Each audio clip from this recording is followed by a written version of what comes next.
Last night, I learned there's a sound only the lonely hear, the one that seeps through late-night static, just past what the dial can find.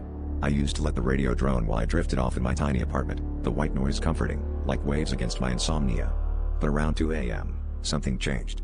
Between bursts of static, a voice, soft and trembling, whispered my name, promising to reveal what waits between the stations if I just kept listening. It was so personal, so intimate, that I froze, unsure if I was awake or dreaming. Curiosity, or maybe desperation, made me obey. I lay there, wide-eyed, as the voice threaded stories of invisible things creeping through frequencies, feeding on attention.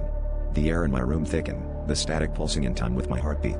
I tried switching stations, even unplugging the radio, but the voice only grew clearer, now crawling for my phone, my laptop, anything that could carry a signal.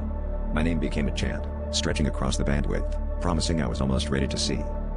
By the third night, exhaustion flooded my thoughts. I stopped leaving my bed, fixated on the ceaseless hiss, terrified of silence. My friends' calls went unanswered, their texts unread. Each time I closed my eyes, I saw flickers of movement behind the mesh of the speaker, then, jointed shadows pressing against it, straining to breach the barrier. The voice urged me to listen closer, just a little closer, to let it in so I could finally understand. I felt something cold slither across my cheek, and when I jerked away, I realized it wasn't inside my head. Now I keep the radio on, volume low, terrified of what will happen if I turn it off.